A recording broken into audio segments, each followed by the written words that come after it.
Hello guys, welcome po sa aking channel, Tantan Farm TV. Kumusta po kayo? Saan man kayo naroon sa ngayon? Ingat po tayo. Shout out po sa aking mga subscriber, sa lahat ng aking mga viewers. Shout out po sa inyo. Ingat po tayong lahat. Guys, hindi pa po nakapag-subscribe, baka naman pa-subscribe po na aking channel, Tantan Farm TV. Ngayon guys is for today's video is pasisilip ko po sa inyo ang aking inaalagaang mga manok dito na broiler o 45 days, kung gaano na sila ulit kalalaki ngayon. Bali nasa 9 days na sila ngayon. Yung last video ko ay pinasilip ko sa inyo, bali nasa 3 days sila, pero ngayon 9 days na po sila ngayon. Bago yung guys is mag-intro muna po tayo.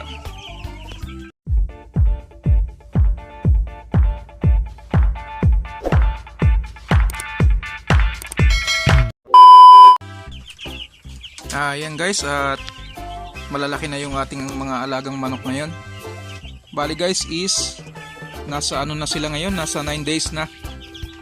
Lagi ko ring pinupuno yung kanilang lalagyan ng ang kanilang patukaan para madali silang lumaki kung magugutom. Hindi sila kaagad na sasagad na maubos yung kanilang patuka. Kaya sila. Yan, kaya malulusog na sila guys.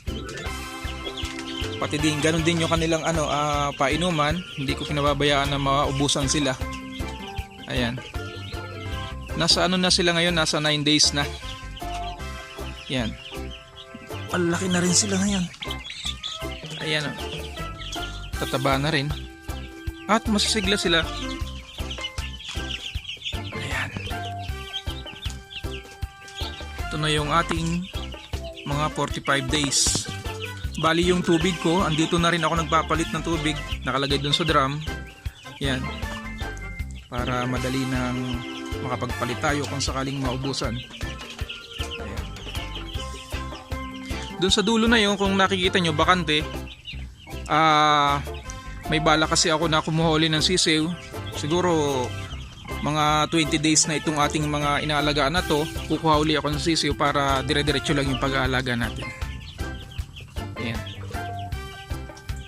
Nakakalibang guys, nakakalibang mag-alaga, nakakatuwa. Ayan. Yan lang guys, at salamat po sa inyong panonood. Ingat po tayong lahat and God bless po. Bye bye.